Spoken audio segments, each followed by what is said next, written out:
Come on in. We've been expecting you. We know you're watching this video on our website or YouTube channel because you want to know the exact steps on how to rush apostille this type of document as fast and as easily as possible. So buckle up, and here we go. Hi, if you're watching this video right now, it's probably because you're needing to understand where and how you can rush Apostille a copy of a utility bill, which is considered a non-recordable document by the Texas Secretary of State. What will it cost? What is the current turnaround and processing times? And what are the exact steps that you need to follow to place a Texas Apostille order with us? First, all documents classified by the Texas Secretary of State as non-recordable documents, like a utility bill copy, cannot be emailed or faxed to us by you to Apostille. But there is one exception to this that we'll go over in a minute. You must either mail us or drop off to us the original wet ink signed utility bill copy along with a certified copy affidavit. It cannot be a photocopy of the affidavit. You must have the original affidavit and you make a photocopy of the actual utility bill at our main Austin, Texas office. Second, all non-recordable documents must be properly wet ink notarized by a Texas notary public. You cannot get it notarized by any other state or any other country's notary. Only a Texas notary can be used. Then you, a lawyer or a Texas notary, must include or attach on your non-recordable document either this Texas notary jura or acknowledgement text as shown here on your certified copy affidavit. So on a utility bill, and when we say utility bill, it basically just means any kind of utility. So that could be a natural gas, electric bill, propane bill, solar bill, cable bill, internet bill, water bill, garbage bill, septic, sewer, or energy bill. Basically any kind of utility, anything you can think of that you have. And what you do is you have to make a photocopy of it. It can be black or white or color. It doesn't matter. Unless the country that's requesting this from you to get an apostille, unless they specifically say they want a color copy of your utility bill, it can be black or white or color. It doesn't matter. If you want to be safe, you can just always do color, because if they don't take black and white, they'll always take color. So you can, again, it's up to you. But the Secretary of State of Texas doesn't matter. It doesn't matter if it's black and white copy or a color copy. They do not care. They just care about the notarization and it's done properly. So what you have to do is you can't get a utility bill or a copy of utility bill notarized. What you can do is get the copy of it as long as you, the custodian of that utility bill, makes a certified copy affidavit. So how the Secretary of State works is you have to do this certified copy affidavit, and we've done it for you already as a template. You just take it right here. You take that text right there, copy and paste it onto a Microsoft Word document, and then just print it off. Or easier, click on this PDF right here, click it, and that will, all the text that you see highlighted, it'll download it. Now, all you got to do is take that PDF or that printout to any notary in Texas, and then you're going to fill it out along with a photocopy of your utility bill. And you may have to make sure it's all the pages in your utility bill, not just the first page, especially if they're numbered. So the Secretary of State, if it's a numbered document, so let's say page 1, page 2, page 3, if you only include 1 or 2 pages, not all 3, they'll reject it because they don't know where the other page is, if it's numbered. So if it actually has numbers on the bottom of the page or at the top of the page, you have to make sure it's all the pages. But so utility bills are usually only 1 or 2 pages anyways. So just make sure you do that. And then what you're going to do is you're going to print your name right here as the custodian. And you need to make sure you print your name, not sign it, exactly as it is on your utility bill. So if your utility bill says John D. Doe or John Jackson Doe, that is exactly how you have to print your name here. And you are the utility bill holder's name. Right there, that's you. Okay, and then you're going to sign your name right here. And then you're going to, when the notary notarizes it, they're going to print your name. This is very important. They're going to print your name right there. They mess this up all the time. The notary will print their name here, and your document's going to get rejected, and you have to pay us a second time to do it. Again, we put print utility holder name here, and the notary will still screw it up. So just make sure they print your name, no signature. They print your name there, and then the notary signs underneath it, and you sign right up there.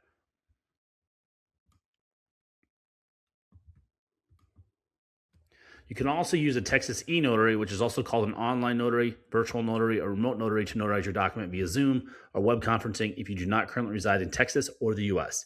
In this scenario, you can use our Contact Us page to upload and send us your electronically signed and notarized document, so you never have to mail or drop off anything to us.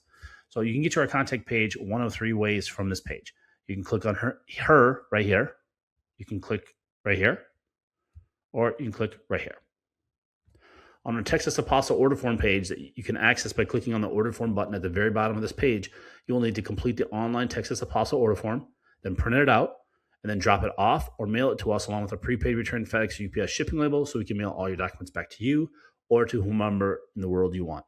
And again, if you use the electronic route and you're using an e-notarization, then you don't have to mail or drop off anything to us. Then you just go to our contact page and you upload 3 documents. You upload the PDF of your e-notarization of your utility bill copy. You upload a PDF of your prepaid return FedEx UPS shipping label that you create at fedex.com or ups.com.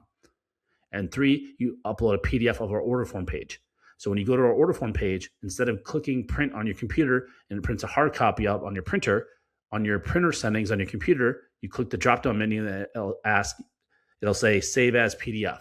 So it'll print that page and save it as a PDF, and you take that PDF and then you upload it to our order form or our contact page. And then you just email it to us. So that way you don't have to mail anything. You don't got to drive nowhere. Don't got to fly nowhere.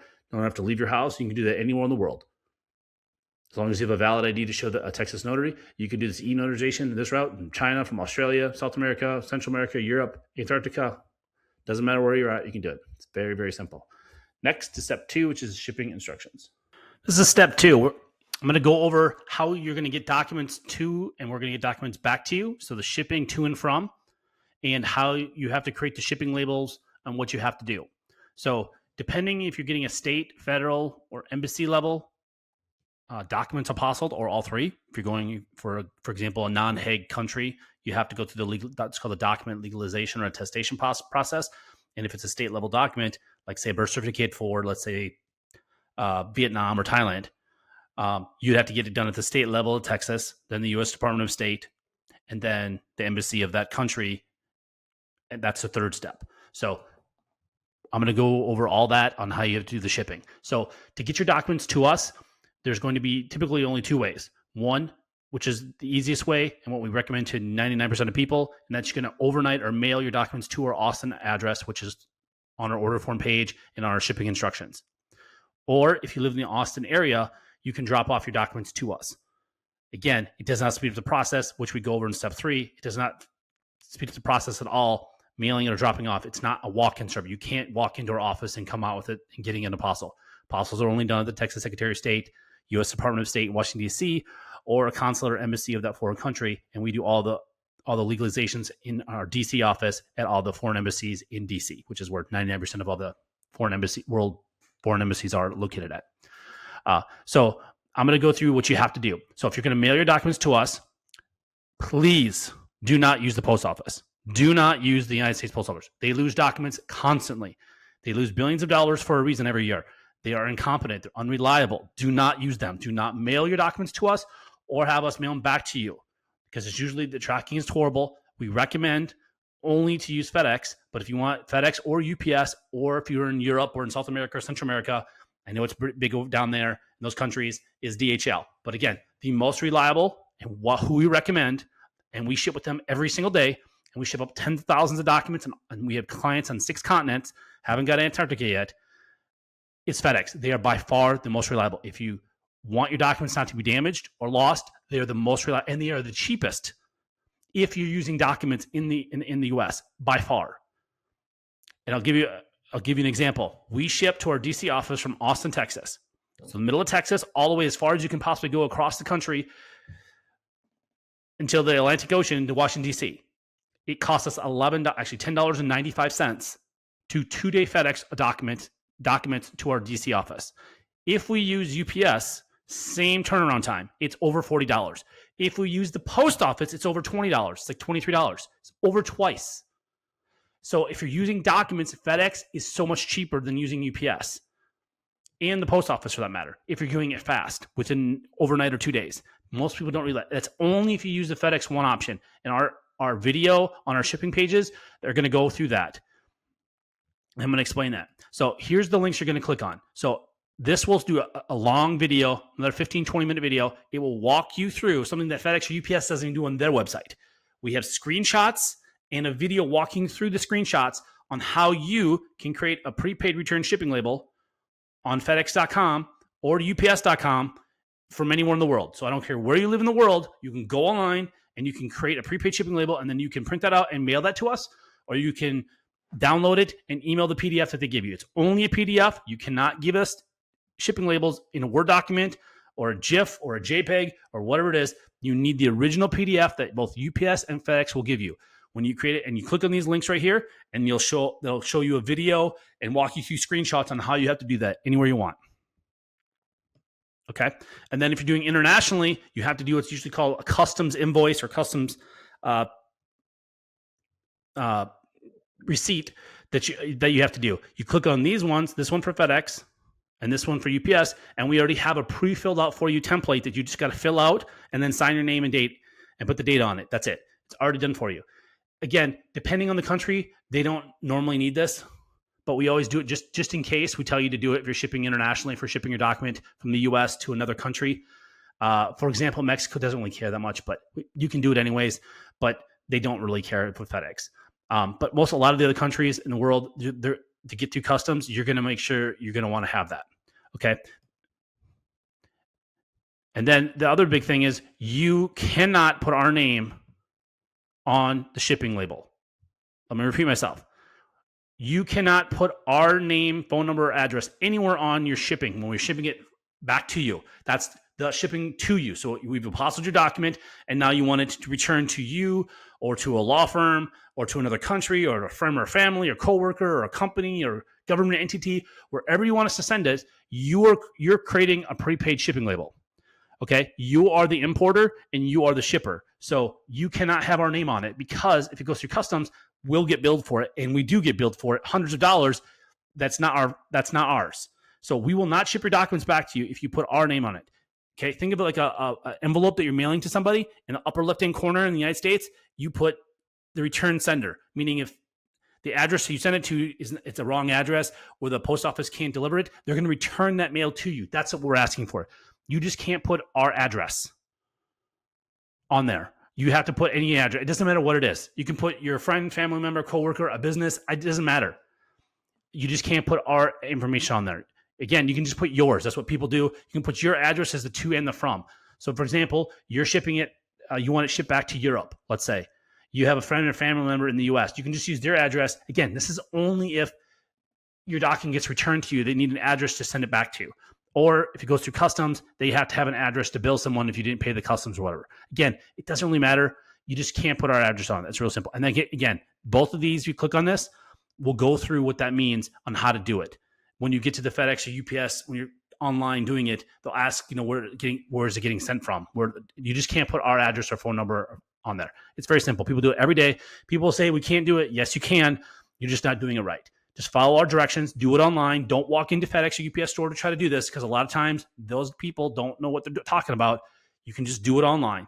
We have it done every single day from every country in the world. You can create the label online, not using our address. Because again, you are creating the label online and you are paying for it, not us. We are just simply dropping it off at FedEx or UPS or DHL for you. So you cannot put our address, because then we technically, in the eyes of FedEx or UPS or DHL, we are the importer. Then we are the shipper. Do you see that all the liability, the legal liability falls onto our company, and we don't, our legal policy, our company policy, we can't have that. So do not put our address on the shipping labels. Very important, because we will not ship it 100%. We will not ship it back. We will contact you and say you have to send us a new shipping label. If you have it on there for international orders, our address and phone number and name cannot be on. Specifically, if it's going for international, we will not ship it back. So very important. If you're on a time crunch and you need these documents back, that's going to delay it potentially days for you to get us a new label and us contacting you. So please follow these directions and do not put your our name or address or phone number on this prepaid shipping label. So yeah, that's basically it on shipping. It's, again, very simple. You just give us, again, if you're going to drop off documents to us, make sure you can also drop off to us, and then you can also give us a prepaid shipping label, and we'll ship them back to you. So you drop them off. You don't mail them to us, but you drop them off to us, but you want to mail them back to you. A lot of people do that as well. So you go online, create your shipping label, and when you drive to our Austin locations, you drop off your documents, and then the same day, the next day, 2 days, as we go over in step 3, how long it takes the Secretary of State to issue them. or the federal government or the embassy, then we'll ship it back to you. So that's about it. Thanks. This is step 3. I'm going to go over the current pricing that we have, and if you're going to drop off documents to us, and our turnaround times that are as of today, November 30th, 2025. So if you're going to drop off documents to us, what you're going to need to do is you're going to need to print off our order form that you do online, which you're going to click down here, right here. By clicking this, you'll go to our order form page, and that's what you're going to fill out online and then print it out. And there's another video there that will go through how to fill out the order form and all that stuff. So if you're going to mail your documents to us, which is what most people do, you print out our order form, and then you send that along with your documents like we state in step 2, you send it to us. If you're going to drop off your documents to us in person, which does not speed up the process, and I'm going to go over that, if you're going to drop it off in our Austin office, which is the only location, not Houston, not Dallas, only our Austin office, you can drop it off, your documents. So if you live in the Austin area, you need to print off our order form and then bring that in along with your documents. And then I'm going to go over right now our cutoff times. So for same-day service, what that means is we're going to file your legal documents with the Texas Secretary of State if we get your documents by 12 p.m. Central Standard Time, Monday through Friday, excluding any major federal or state holidays. So whenever the Secretary of State is open, and they're actually closed more days than just the federal and state, like for 4th of July this year, they closed the Monday after 4th of July. That wasn't a federal holiday. And they closed this week, Wednesday, before Thanksgiving, and that was not a federal holiday. Or Black Friday, they are closed as well. That's not a federal holiday, but they're closed. So they're closed for 3 days this week. And they'll be closed for 3 days for Christmas, they've already announced. The day before Christmas Eve Day. So Christmas Eve Day, which is not a federal holiday. So whenever they're closed, we cannot file your document. Just make sure you know that so you're aware with the turnaround times. No company can file your documents unless the Secretary of State is open. So I just want to be clear about that. So if we get your documents by 12 o'clock Central Standard Time, Monday through Friday when they're open, we are going to guarantee if we get them by 12 o'clock, we are going to file them with the state of Texas. Then, depending on their turnaround times, they change. We don't control this. No company, no person controls how fast they're going to turn them around. As of right now, and we change this every single month. Like right now, in a few hours, this is going to change to December 2025. So if you're watching this video in the future, in 2026 or 2027, forget what you're seeing on this video. Whatever it says right on this page, right here, this is what the current turnaround time is going to be for the Secretary of State. And I'm going to go through this on our examples. So as right now, November 2025, it takes between 0 and 2 business days for the Secretary of State to issue apostilles on documents. And I'm going to explain what 0 days means. Okay? So we give some scenarios here. So if we receive your paperwork by mail or drop off by noon Central Time, we're going to file your documents. Then it's possible, not probable, the Secretary of State is going to issue your apostille the same day. So same day means 0, meaning we're going to get your document by or before noon of that day. We're going to file it that day, and they may issue it that same day, and we're going to mail back to you the exact same day. That is 0 days. Or it could take them up to 2 business days after we file it to them have them issued to you. Okay, so I'm going to explain our examples here. So scenario 1, we receive your documents before or by our noon Central Standard Time cutoff time on a Monday, and then we file it that same day.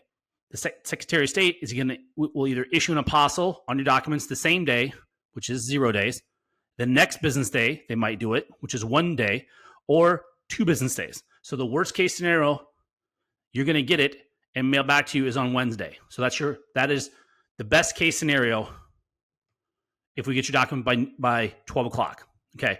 Example number 2 is if we get your document after noon Central Time. So if you mail it to us and we get it at 2, 3 o'clock in the afternoon from UPS or FedEx or DHL, or you drop it off at our office at 2, 3, 4, 4:55, we have people right before 5 o'clock drop it off on that same Monday, we're going to file it then we can only file it the next day. We're going to file it the next business day.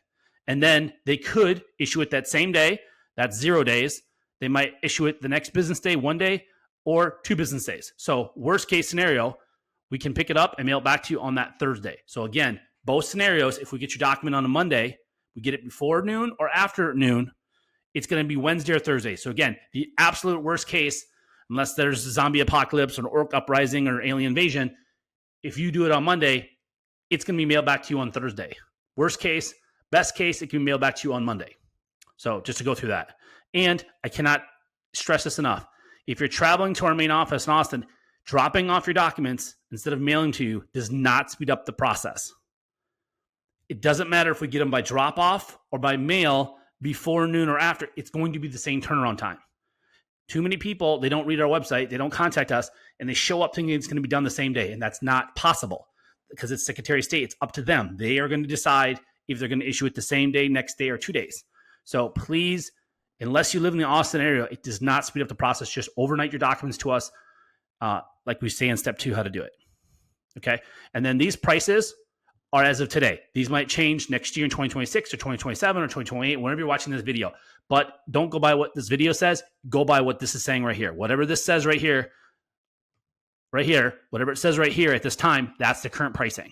So for the first document, so if you need one document to Apostille at the Secretary of State, it's $95. And that includes all filing fees.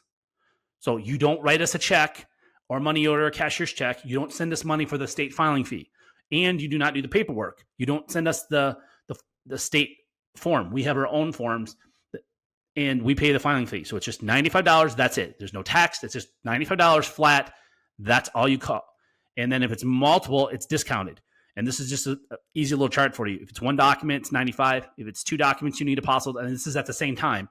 It's $170, 3, $245, so on, so on, so on, so. So that's just the current pricing all the way. We just have it. And again, any additional documents are $75 each. And then when you're ready to order, you just click this button, and that's going to take you to our order form page for Texas Apostles. And again, this is only for Texas. This isn't for federal pricing or corporate pricing, Texas corporate pricing for corporate documents to Apostille or embassy fees. This is specifically only for Texas Secretary of State and Texas documents. So documents that are notarized by Texas notary or documents that were issued from a Texas entity, city, state, county, or state government, like a Texas birth certificate, death certificate, marriage license, divorce decree, criminal records, checks, driver's license, power attorneys, stuff like that. So that's step 3. Thanks.